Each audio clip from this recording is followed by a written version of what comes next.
اس لیے کسی کو ذلیل کہنے میں بھی جلدی نہ کرے، کسی کو ولی کہنے میں بھی جلدی نہ کرے۔ لوگ کہہ دے پھر آپ کہے تو الگ بات ہے۔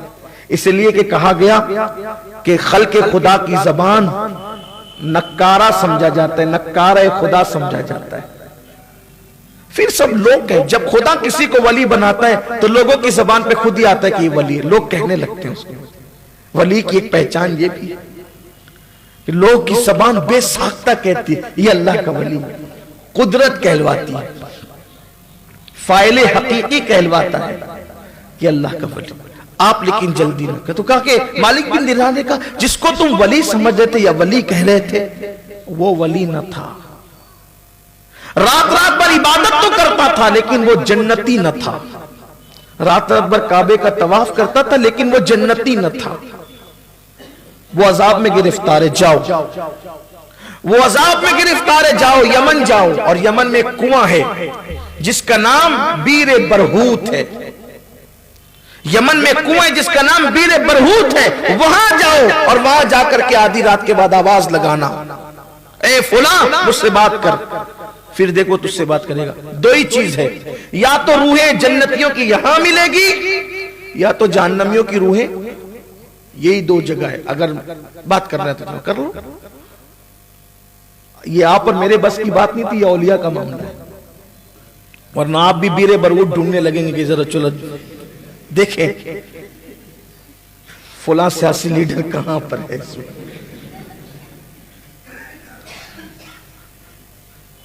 ایسی بات نہیں، اولیاء کے معاملات اولیاء کے معاملات اولیاء کے لیے اسی کو رکھیے۔ شب قدر میں ساری مخلوق سجدہ کرتی ہے، سمندر کا پانی میٹھا ہو جاتا ہے، تو کچھ لوگ جا کر کے وہ پانی چکھتے رہے، جو زبان غیبت کرتی اور گالیاں دیتی ہو پھر اس پہ بھی نشانی ظاہر ہوگی۔ تو کچھ چیزیں اولیاء اللہ کے لیے ہوتی ہے، انہی کے لیے رکھیے خاص سے۔ اور اگر قدرت کسی پہ کرم کر کے دکھا دے تو یہ ایک الگ عنوان ہے، الگ بات ہے، لیکن عام طور پر معاملہ ایسا ہی ہے۔ وہ کہا کہ بیر برہوت پہ جاؤ اور وہاں جا کر کے بات کرنا، دیکھو وہ تم سے بات کرے۔ یہ یمن تک گئے کیونکہ سونا ان کا بہت زیادہ تھا، بڑی رقم تھی، قیمتی چیز تھی، اس کی بڑی رقم بنتی تھی، سونا بہت تھا۔ یہ یمن کا سفر کر کے یہ بزرگ مکے سے یمن تک گئے، اور رات کو وہاں پر گئے تو بیر برہوت پر پہنچے تو دیکھا کہ وہاں چیخنے چلانے کی آواز آ رہی تھی، اور وہیں پر دو روحیں ابھی تازہ تازہ لائی گئی تھی، اور وہ چیخ رہی تھی، اور ان کی چیخ پر ان کا کلیجہ منہ کو آ رہا تھا۔ تو انہوں نے ان روحوں سے کہا کہ تم دونوں جو ابھی ابھی آئے ہو نئے نئے، کون ہو تم لوگ؟ تو ایک نے کہا کہ میں بادشاہ کا دربان تھا، اس کی ہر حرکت پر میں ہاں کرتا رہتا تھا، شریعت کے مطابق کرے تو بھی ہاں، شریعت کے خلاف کرے تو بھی ہاں، اس لیے مجھے عذاب میں گرفتار کیا گیا۔ دوسرے نے بتایا کہ میرا نام عبد الملک بن مروان ہے، میں مروان کا بیٹا عبد الملک ہوں، مجھے بھی عذاب میں گرفتار کیا، یہاں لا کے پھینکا گیا، عذاب میں ہوں۔ وہ بزرگ کہتے کہ میں نے آواز لگائی، او فلاں مجھ سے بات کر، تو ایک غمگین سی آواز آئی، بولو کیا بات ہے؟ وہ وہاں ملا، مجھے اس کی روح وہاں ملی۔ بولو بھائی کیا بات ہے؟ کہا پہلے یہ تو بتا میرے سونے کی تھیلی کہاں ہے؟ کہا میرے بھائی میں نے اپنے مکان کے زینے کے نیچے تیرے سونے کی تھیلی دبا کے رکھی ہے، وہاں سے نکال لو، میں نے کبھی کسی کی امانت میں خیانت نہیں کی، سو تمہاری امانت تمہیں مل جائے گی۔ جب میری امانت کا پتہ اس نے بتا دیا، بزرگ فرماتے ہیں کہ میں نے پوچھا آپ تو نیک ہی تھے، پرہیزگار تھے، متقی تھے، ہم آپ کو ولی سمجھتے تھے، کیوں آپ عذاب میں گرفتار ہو گئے؟ کہا واللہ تم جیسا کہتے ہو میں ویسا ہی تھا، یقیناً میں نیک تھا، متقی تھا، پرہیزگار تھا، لیکن عذاب میں گرفتار ہونے کی صرف ایک وجہ بنی، رات رات بھر کعبے کا طواف کرنا دھرا کے دھرا رہ گیا، رات رات بھر تلاوت کرنا دھری کے دھری رہ گئی، راتوں کو کھڑے ہو کر نماز پڑھنا دھرا کے دھرا رہ گیا، دن دن بھر روزے سے رہنا دھرا کے دھرا رہ گیا۔ ایک ہی چیز کی وجہ سے عذاب ہو رہا ہے، اگر میری مدد کر سکتے ہو تو یہ کام کر دو میرا۔ کہا کیا چیز کی وجہ سے عذاب ہو رہا ہے؟ کہا میری ایک بہن تھی، بہن کی وجہ سے عذاب ہو رہا ہے، میری بہن تھی، ماں باپ کے انتقال کے بعد میں نے بہن سے کبھی ملاقات نہیں کی، میں نے بہن سے کبھی رابطہ نہیں کیا, میں نے بہن کی کبھی خبر گیری نہیں کی. بہن کو آتا دیکھ کر ماتھے پر شکن لانے والے بھائیوں, بھائیوں سے جی اور دامن چرانے والے بھائیوں, بہن بھائیوں کی مدد کرنے کے لیے اپنے ہاتھ کو کنجوس کرنے والے بھائیوں, ذرا سوچو. پوری توجہ اگر صرف ہم نے نماز روزے کی طرف لگا رکھی ہے تو نماز روزے کی اہمیت اپنی جگہ ہے, لیکن اللہ کے رسول علیہ السلام نے ہمیں صرف نماز روزہ ہی نہیں دیا بلکہ پورا نظام حیات عطا کیا ہے, پورا دین عطا کیا ہے اللہ کے رسول صلی اللہ علیہ وسلم نے. وہ شخص کہتا ہے کہ میری اکلوتی ایک بہن تھی, ایک بہن, اس بہن کی میں نے کبھی خبر گیری نہیں کی, اس کے حال احوال نہیں لیے, اس سے کبھی رابطہ نہیں کیا, کبھی پوچھ تاچھ اس سے نہیں کی.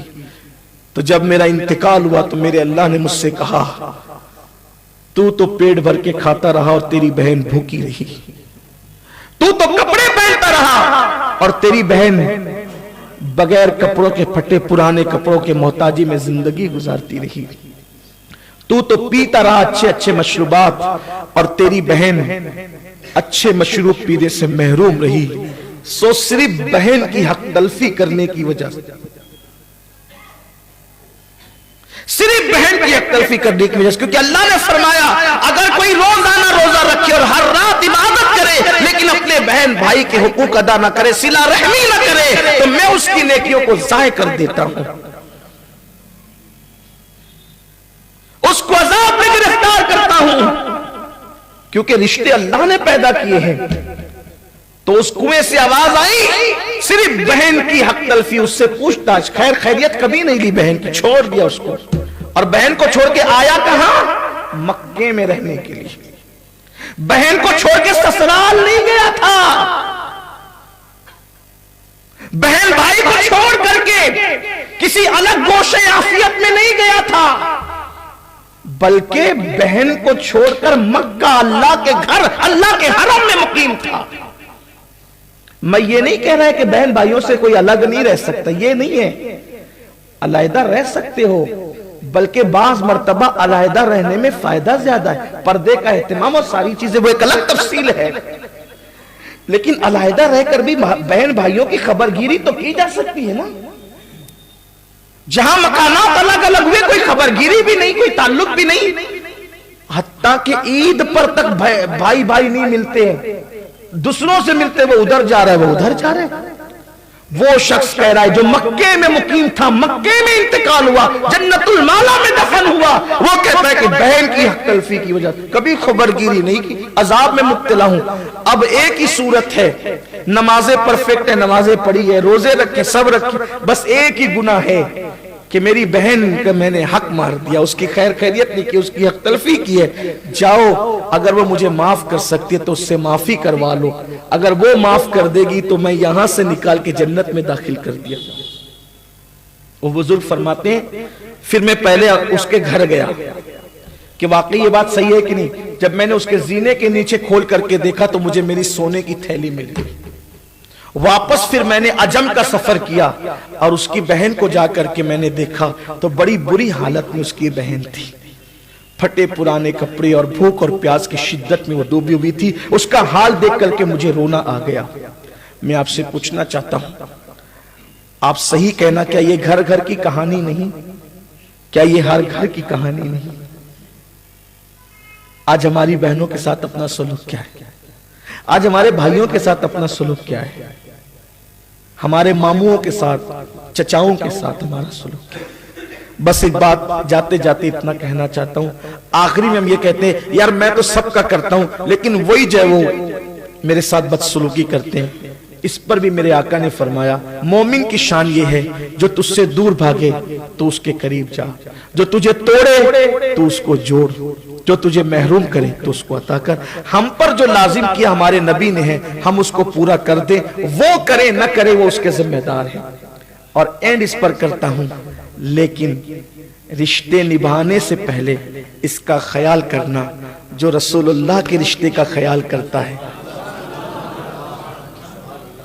جو حضور کا ادب کرتا ہے, جو حضور سے عشق رکھتا ہے, انہی رشتوں کو نبھانا ہم پر لازم ہے.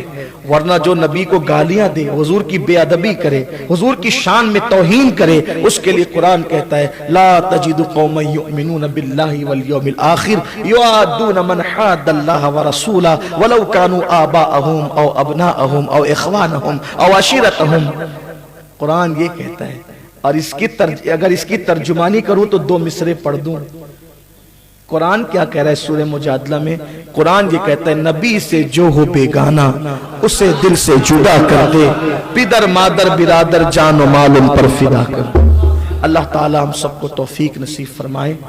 اللہ رشتوں کو, اگر آپ کے بھائی بہن ناراض ہیں, بہن ناراض ہیں, اور آپ بڑے بھی ہوں, کبھی نہیں سوچا کریں میں بڑا ہوں, میں